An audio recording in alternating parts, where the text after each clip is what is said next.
Hi friends, எப்படி இருக்கீங்க? இந்த வீடியோ மூலமா மறுபடியும் உங்களை சந்திக்கிறதுல ரொம்ப ரொம்ப ரொம்ப மகிழ்ச்சி. இந்த வீடியோவில் வந்து நம்ம எதை பற்றி பார்க்க போகிறோம் அப்படின்னா, குரூப் 4 கொஸ்டினுக்குரிய கொஸ்டின் ஆன்சர் தான் நம்ம பார்க்க போகிறோம். இந்த வீடியோவில் அந்த கொஸ்டின் ஃபுல்லாகவே நம்ம பார்க்கலாம். இந்த வீடியோ வந்து உங்களுக்கு எக்ஸாமுக்கு ரொம்ப ரொம்ப சப்போர்ட்டிவாக இருக்கும். நம்ம சேனலை சப்ஸ்கிரைப் பண்ணாதவங்க சப்ஸ்கிரைப் பண்ணி வச்சுக்கோங்க ஃப்ரெண்ட்ஸ். நம்ம போடுற வீடியோ எல்லாமே உங்களுக்கு மிஸ் ஆகாமல் கிடைக்கிறதுக்கு நிறைய வாய்ப்பாக இருக்கும். ஸோ நம்ம சேனலை நீங்கள் சப்ஸ்கிரைப் பண்ணி வைக்கும்போது உங்களோட அன்பு நம்மளுக்கு கிடைக்கும். அடுத்தடுத்து வீடியோ போடுறதுக்கு நம்மளுக்கு அது ஒரு உத்வேகமாக இருக்கும். ஸோ எல்லாருமே சப்போர்ட் பண்ணுங்க ஃப்ரெண்ட்ஸ். இது குரூப் 4 கொஸ்டின் ஆன்சர். வாங்க ஃப்ரெண்ட்ஸ், இப்போ நாம வீடியோக்குள்ள போலாம்.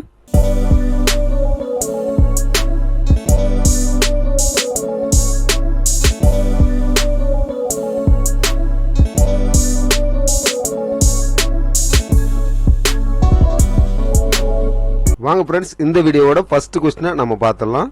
கருவிகளை பயன்படுத்துவதற்கும் எழுதும் முறைகளை கண்டுபிடிப்பதற்கும் இடைப்பட்ட காலம் எவ்வாறு அழைக்கப்படுகிறது?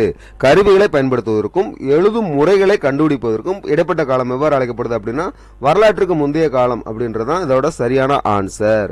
நெக்ஸ்ட், ஆப்பிரிக்காவிலிருந்து இடம்பெயர்ந்து ஐரோப்பாவிலும் ஆசியாவிலும் குடியேறியவர்கள் யார்? ஆப்பிரிக்காவிலிருந்து இடம்பெயர்ந்து ஐரோப்பாவிலும் ஆசியாவிலும் குடியேறியவர்கள் யார் அப்படின்னா, ஹோமோசேப்பியன்ஸ் அப்படின்றதான் சரியான ஆன்சர். நெக்ஸ்ட், மனிதர்களால் முதலாக கண்டுபிடிக்கப்பட்ட மற்றும் உபயோகப்படுத்தப்பட்ட உலோகம் எது? மனிதர்களால் ஃபர்ஸ்ட் கண்டுபிடிக்கப்பட்ட மற்றும் உபயோகப்படுத்தப்பட்ட உலோகம் எது அப்படின்றத செம்பு அப்படின்றதான் இதோட சரியான ஆன்சர். செம்பு அப்படின்றது அதோட சரியான ஆன்சர்.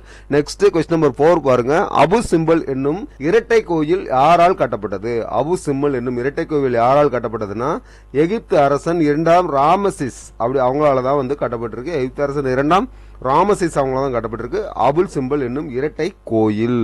ரிக்வேத காலத்தில் பல குடும்பங்கள் சேர்ந்தது எவ்வாறு அழைக்கப்பட்டதுன்னா, கிராமம் என்று அழைக்கப்பட்டது. ரிக்வேத காலத்துல பல குடும்பங்கள் சேர்ந்தது கிராமம் என்று அழைக்கப்பட்டது. வின் பிளஸ் வின் அகாடமியின் டிஎன்பிசி குரூப் 4 கொஸ்டின் தான் பார்த்துட்டு இருக்கோம். கொஸ்டின் நம்பர் 6 பாருங்க. பின்வேத காலத்தில் ஆரியர்கள் பயிர் செய்த பயிர் வகைகள் யாவை? பின்வேத காலத்துல வந்து ஆரியர்கள் பயிர் செஞ்சு பழகிருக்காங்க.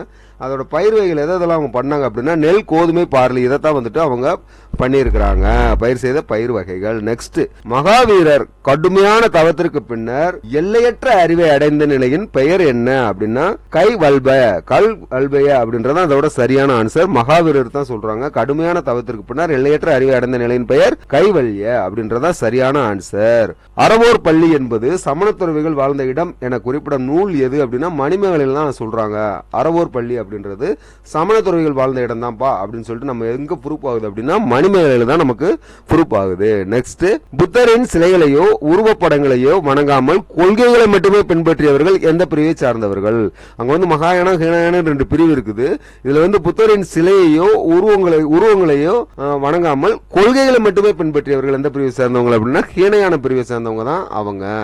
நெக்ஸ்ட், கொஸ்டின் நம்பர் 10 பாருங்க. அசோகர் ஒரு பிரகாசமான நட்சத்திரம் போல் இன்று வரை ஒளிர்கிறார் என்று புகழ்ந்தவர் யார்? அசோகர் வந்து ஒரு பிரகாசமான நட்சத்திரம் போல இன்னைக்கு வரைக்குமே இருக்காங்க அப்படின்னு சொன்னவர் யாருன்னா, ஹஜ்ஜி வெல்ஸ் அவங்க தான் வந்துட்டு அவ்வாறான நம்ம ஒரு அறிக்கையை அசோகரை பத்தி சொல்றாங்க. கொஸ்டின் நம்பர் 11 பாருங்க. எந்த நூல் சேர அரசர்கள் குறித்த செய்திகளை வழங்குகின்றன?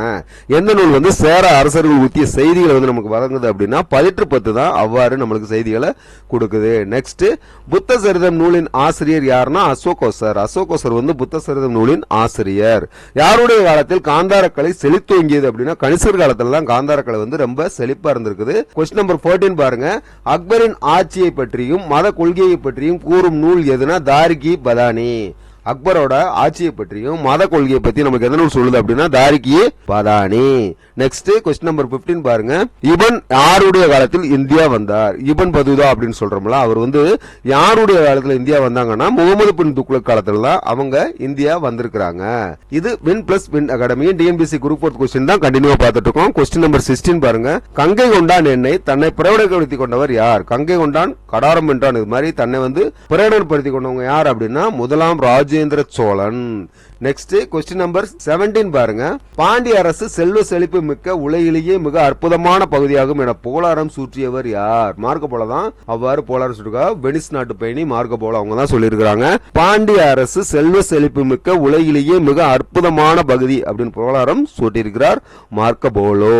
கொஸ்டின் நம்பர் 18 பாருங்க. சமணர்களை துன்புறுத்திய கூன் பாண்டியன் என அடையாளப்படுத்தப்படும் அரசர் யார்? சமணர்களை துன்புறுத்திய கூன் பாண்டியன் இவர் தான் அப்படின்ட்டு அடையாளப்படுத்தப்படும் அரசர் யாருன்னா, அரிகேசரி மாரவர்மன் தான் இதோட சரியான ஆன்சர். நெக்ஸ்ட் கொஸ்டின் நம்பர் 19 பாருங்க.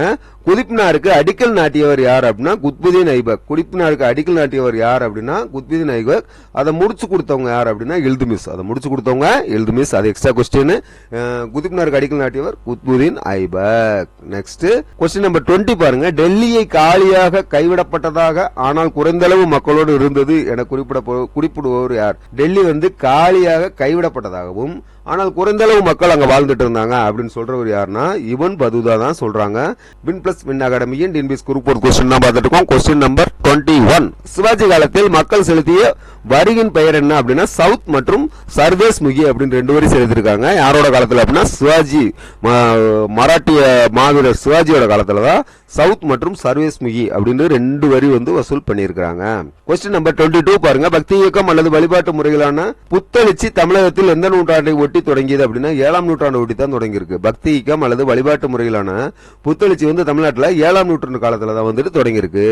23 பாருங்க. குடவரை கட்டடக்கலைக்கு முன்னோடியாக திகழ்ந்தவர் யார்? இந்த குடவரை கட்டடக்கலை இருக்கு பாத்தீங்களா, அந்த குகையை குடைஞ்சு அது பண்றதுக்கு முன்னோடியாக திகழ்ந்தவர் யாருன்னா மகேந்திரவர்ம பல்லவன் தான் வந்துட்டு முன்னோடியா திகழ்ந்திருக்கிறாங்க. நெக்ஸ்ட் 24 பாருங்க. கடவுள் ஒருவரே என்று வடிவமற்றவர் என்றும் கூறியவர் யார்? கடவுள் ஒருவரே என்றும் வடிவமற்றவர் என்றும் கூறியவர் கபீர். நெக்ஸ்ட் கொஸ்டின் 25 பாருங்க. 1774ஆம் ஆண்டு வரை கிழக்கிந்திய கம்பெனியின் முதன்மை குடியிருப்பாக இருந்த பகுதி எதுனா புனித சார்ஜ் கோட்டை தான். நம்ம சார்ஜ் கோட்டை தான் வந்துட்டு 1774 ஆண்டு வரை கிழக்கிந்திய கம்பெனியின் முதன்மை குடியிருப்பாக இருந்தது. நம்ம மதராஸ்ல இருந்த புனித சார்ஜ் கோட்டை அப்படின்றத நம்ம சென்னை தான் சொல்றாங்க. நெக்ஸ்ட் பாருங்க. கொஸ்டின் நம்பர் 26 பாருங்க. இந்தியாவின் உள்ளாட்சி அமைப்பின் தந்தை என்று அழைக்கப்படுபவர் யார் அப்படின்னா ரிப்பன் பிரபு தான். இந்தியாவின் உள்ளாட்சி அமைப்பின் தந்தை என்று அழைக்கப்படுபவர் யார்? ரிப்பன் பிரபு. கொஸ்டின் நம்பர் 27 பாருங்க. எந்த நீர்சக்தி ஆசியாவிட அமெரிக்காவிலிருந்து பிரிக்கிறது? எந்த நீர்சக்தி ஆசியாவை வட அமெரிக்காவிலிருந்து பிரிக்கிறது அப்படின்னா பேரிங் நீர்சந்தி தான். பேரிங் நீர்சந்தி இதோட சரியான ஆன்சர். நெக்ஸ்ட் பாருங்க. Question number 28. ஆசியாவிலேயே மிகவும் பறந்து காணப்படும் தாழ்நிலம் எது? ஆசியாவிலேயே மிகவும் பறந்து காணப்படும் தாழ்நிலை எது அப்படின்னா சைபீரிய சமவெளியை தான் அவ்வாறு சொல்றாங்க. கொஸ்டின் நம்பர் 29 பாருங்க. முதலில் நில வரைபடத்தில் அச்ச தீர்க்க கோடுகளை வரைந்தவர் யார்? இந்த அச்சக்கோடு தீர்க்க கோடுன்னு சொல்றோம் பாத்தீங்களா, இதை ஃபர்ஸ்ட் அந்த நில வரைபடத்துல வந்து அச்ச தீர்க்க கோடுகளை வரைஞ்சவர் யாருன்னா தாலமி. நெக்ஸ்ட் பாருங்க. Question number 30. இதுதான் இந்த வீடியோட லாஸ்ட் கொஸ்டின். விண்மீன்கள் வானில் மேற்கு புறமாக நகர்வது போன்ற தோற்றம் புவி தன்னுடைய அச்சில் தன்னைத்தானே சுற்றி கொள்வதால் விளைகிறது என்று குறிப்பிட்டவர் யாருன்னா ஆரியப்பட்டர் தான் அவர் சொல்றாங்க. விண்மீன்கள் வானில் மேற்கு புறமாக நகருவது போன்ற தோற்றம் புவி தன்னுடைய அச்சில் தன்னைத்தானே சுற்றி கொள்வதால் விளைகிறது என்று குறிப்பிட்டவர் ஆரியப்பட்டர். ஓகே ஃப்ரெண்ட்ஸ், நம்ம இந்த வீடியோ இதோட முடியுது. அடுத்த வீடியோவில் மறுபடியும் உங்களை சந்திக்கிறோம். இந்த நம்ம சேனலை சப்ஸ்கிரைப் பண்ணாதவங்க சப்ஸ்கிரைப் பண்ணி வச்சுக்கோங்க ஃப்ரெண்ட்ஸ். நம்ம போடுற வீடியோ எல்லாமே உங்களுக்கு எக்ஸாமுக்கு ரொம்ப ரொம்ப ரொம்ப சப்போர்ட்டாக இருக்கும். அதோட ரிலேட்டடான கொஸ்டினை தான் நம்ம எடுத்துகிட்டு இருக்கிறோம். ஸோ நம்ம சேனலில் வர்ற அத்தனை வீடியோமே உங்களுக்கு யூஸ்ஃபுல்லாக இருக்கும் ஃப்ரெண்ட்ஸ். நம்ம சேனலை சப்ஸ்கிரைப் பண்ணி வச்சுக்கோங்க. மீண்டும் இது போன்ற ஒரு மிகச்சிறந்த வீடியோவில் உங்களை சந்திப்போம். அதுவரை நல்லதே நினைப்போம், நல்லதே நடக்கும். Thank you, thank you, thank you so much.